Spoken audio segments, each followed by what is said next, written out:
Ed Reed and Bethune Cookman should both want to break up in this partnership before it even gets started, and Morgan State sits alone at the top of men's MEAC basketball. Oh yeah, it's Locked On HBCU. Play my music. You are Locked On HBCU, your daily podcast covering HBCU sports.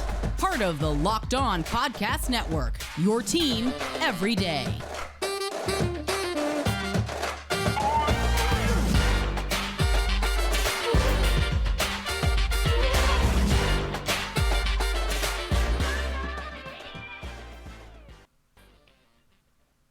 What's going on, family? Welcome back to another episode of the Locked On HBCU podcast, your number one daily one-stop shop for everything HBCU athletics, Monday through Friday, part of the Locked On Podcast Network, your team every day. And I, of course, am Darian Gray, aka the Mouth of the South, Texas Southern alum and former TSU Herald Sports editor. Thank you for going on this journey with me, making Locked On HBCU your first listen of the day.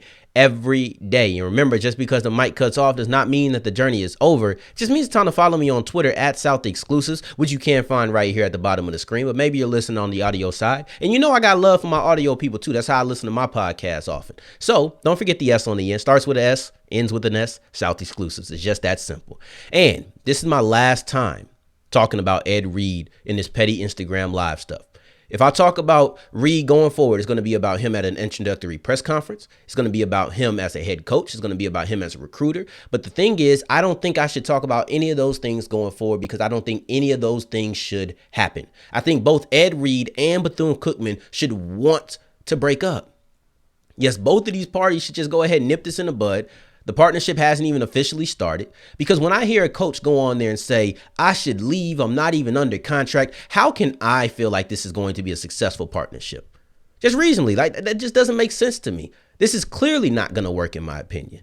And we focused on the first Instagram live where he talks about the broken mentalities. But in the second one where he's in a golf cart, he said, I should leave. I'm not even on the contract. He said, I should leave. I'm not going to. And my only question is why? What's stopping you? Do you feel obligated? It's a question I asked on yesterday's episode, but I'm going to dig a little bit deeper. Is it because you gave your word? I'm going to tell you this, Coach Reed, negotiations fall apart at the last second all the time. All the time. And both of these parties should. Bethune Cookman shouldn't feel comfortable with him blasting them on Instagram Live. They shouldn't be okay with that. They should be troubled by that and actually be having internal discussions on whether or not this partnership should continue. And then you didn't clean the man's office. It was the one thing that Reed said. I was like, yeah, y'all should have cleaned his office, or told me he didn't have access to it, right? If he has access, it should have been clean. It just makes sense to me. And we know he doesn't like trash. We've seen the video of him talking about it with the Ravens locker room. So we know that. But then Reed doesn't feel respected. He doesn't trust the administration. And to me, it's a situation where you go out on a couple of dates with somebody because you're not under contract. You ain't dating. You go out on a couple of dates with somebody. You see major red flags. Are you going to go hop into a relationship with them? No, because you see the red flags. Both of these people should be like, oh, nah, Ed Reed, you don't share that same passion. You don't share that same belief. You don't believe in me. You laughing in my face. Why would you want to partner with these people? And listen, a lot of people try to bash Ed and make him the villain. And I understand not agreeing with what he said. I definitely don't feel like he should have said it. I don't like the route that he's going down. But I won't sit here and say he doesn't feel the way that he feels. Apology or no apology. He feels the way that he feels. So if you don't feel trusted, you don't feel respected, why are we going into this? There has to be a clear line of disrespect. There has to be I'm certain of it. There's a clear feeling of disrespect between both sides. That Instagram live rant, calling them MFers, talking about how you don't trust them to believe in you, put them behind you. You didn't just say I should leave. You aired out all the reasons you should go. This ain't even talking to the fans and disrespecting HBCU legacy. This is just Bethune Cookman versus Ed Reed and how they should feel about each other. I know how Ed feels about Bethune Cookman's administration. And I know if I heard somebody talk about me like that, I know how I would feel. So while I don't know Bethune Cookman's side and I have to do a little bit more assuming, I have to do a little bit more speculation, I just put myself in those shoes and I can't feel comfortable with you blasting me because here's the red flags. Here's the red flags. If I'm Ed Reed, I'm thinking, Oh, well, Bethune-Cookman ain't going to put everything behind me to get done what I want to get done. They're going to laugh at me because he talked about that. They're going to think I'm silly. They're going to think I'm ridiculous. And if you don't have somebody who believes in you, they're not going to back you fully. You need that as a coach. Then if I'm Bethune-Cookman, anytime he has a problem with me, he's liable to go to Instagram Live. Even if he doesn't, he had that line. That's why I don't F with this social media stuff. He said that. But at the same time, I don't want to wait for him to do it again to know that he'll do it again. So how am I supposed to feel comfortable? And with that, neither side should want to continue. You're not in a relationship. You went on a couple of dates. Just because he or she is cute doesn't mean you pursue. There are some fundamental issues here. You already don't trust. Y'all had 3 tense conversations and 2 dates, and y'all think the relationship's going to go. Not even tense conversations. Conversation attacking each other. I ain't attacking nobody on the first date and then going on the second date. It ain't happening. It's not. Like, I'm not going to verbal attack, of course. I don't feel like I needed to clear that up, but we're clearly talking about verbal attack. Physical abuse, that's out of the question. But here's the thing with Ed. Because I think he's trying to build a culture. Those second and third videos, right? Well, the second video was him on Instagram Live with his team trying to give a speech, but technical difficulty. I think somebody called him. I don't know what happened, but it went out. It went out too long. I didn't check back in after that. But when he was talking to his team, he was talking about, man, y'all out here smoking weed, y'all doing this, that, and the third. The band knows it. He was talking about the perception of Bethune-Cookman athletes. Then he's talking about the trash on the campus, and he's telling the athletes they got to come out and pick it up too. I think he's trying to build a culture here. I don't know if he's going about it the best way as far as having it on Instagram Live, but having the football players go out and actually pick up the trash and actually clean up the campus that they represent, I was okay with that. Talking to them about y'all here doing drugs and doing stupid stuff, I was okay with that. I actually think that part of Ed Reed is actually off to a great start.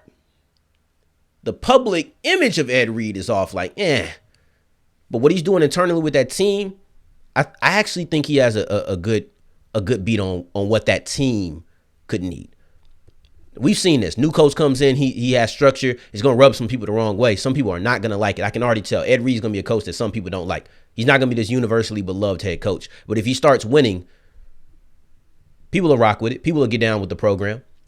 So from this point on, don't ask me about well, you can ask me about Ed Reed. I love talking to y'all.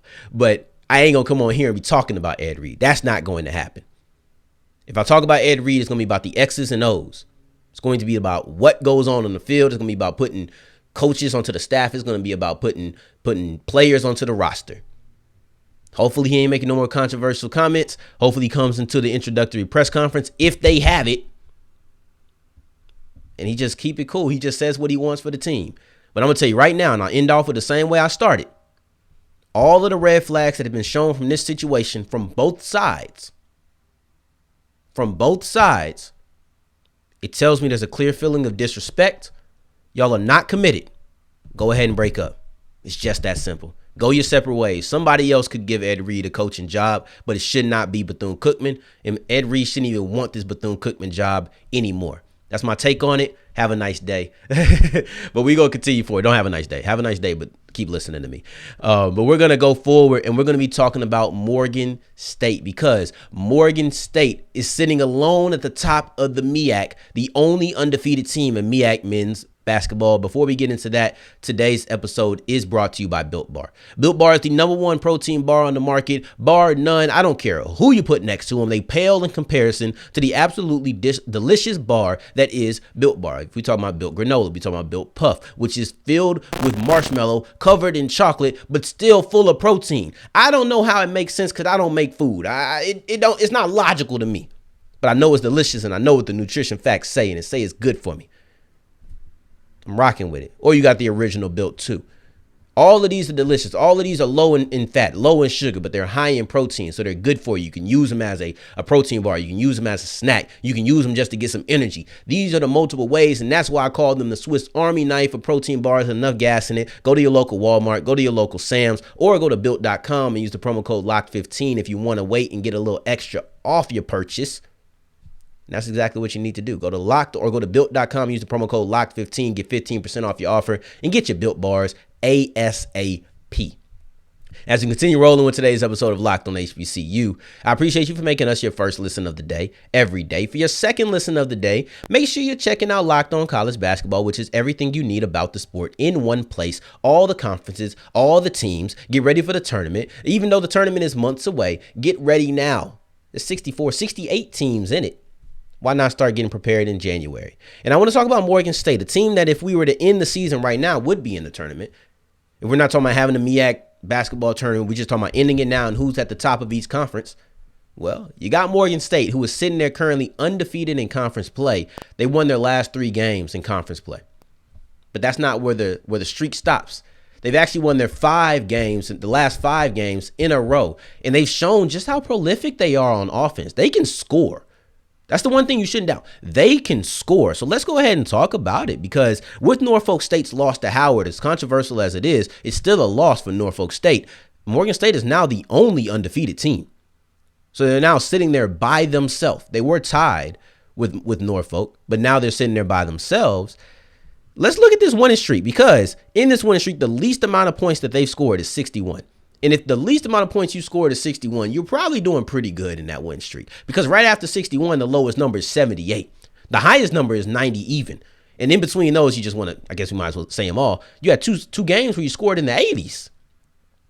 So that's what we're looking at. We're looking at a team that knows how to score. They're prolific. They know, and they've been doing it for 5 straight games, and that's something you should worry about. That's why they are the number 1 offense in this conference. But let's look at conference play, because I think this is something that people would likely try to take away from Morgan State. I think it's something that they might try to knock them with. The first game they played, North Carolina Central. They won that 78-73.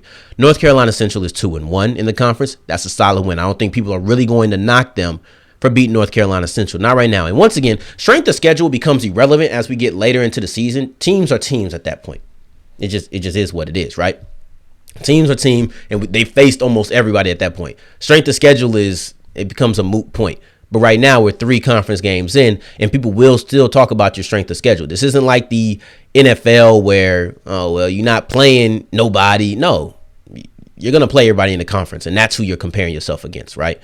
So then the next game that you play is South Carolina State. You beat them 90-85. Then you play Coppin State, and you beat them 83-66. Coppin State has only beat South Carolina State, and South Carolina State doesn't have any wins. So you're looking at them.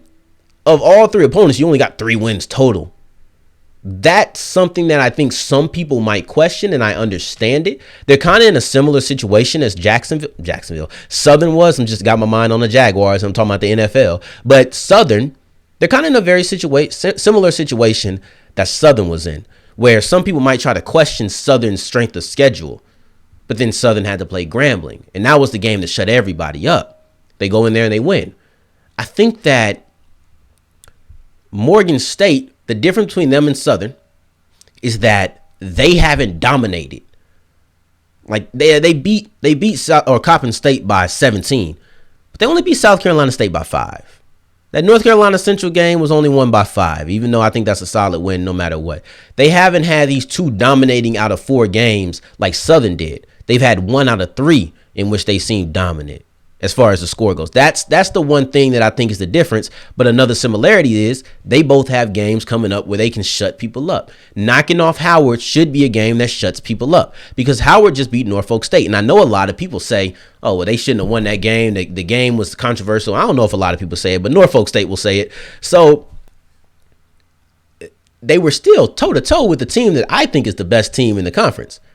And this isn't you look good in defeat type of deal, but that's only used for severe underdogs and then just evaluating the game. As bad as, you look good in defeat sounds like, bro, I don't care about looking good in defeat. I care about winning. But when you're just evaluating a team, sometimes teams look good in defeat. Sometimes teams look good, they just lose. And we don't phrase it as they look good in defeat, but that's truly what it is. It's the same sentiment, just with different semantics, right? You look at the Bills. I'm a big NFL guy, right? You look at the Bills versus Chiefs last year in the playoffs. Well, the Bills lost that game. That's because Patty Mahomes came through with 13 seconds and led down a drive to force it into overtime. You're not going to tell me that the Bills look bad in defeat. But see, we wouldn't phrase it that way But we would talk about how the Bills look like X, Y, and Z, and that's why we feel like the Bills could be something this year. So I'm just trying to make a little bit of a parallel to explain how we still discuss looking. If you're really analyzing a team, how they look in defeat is something you're going to talk about. And sometimes it's not a piss poor performance. Sometimes it's a situation where you just lost. That's just the God's honest truth to it, in my opinion. Right? But I wouldn't phrase it that way. So it is what it is. And I want to say one thing else that they do as far as Morgan State. I want to get back to Morgan State because this isn't about Howard. It's just the fact that Howard is a test where if Morgan State beats Howard, shut up.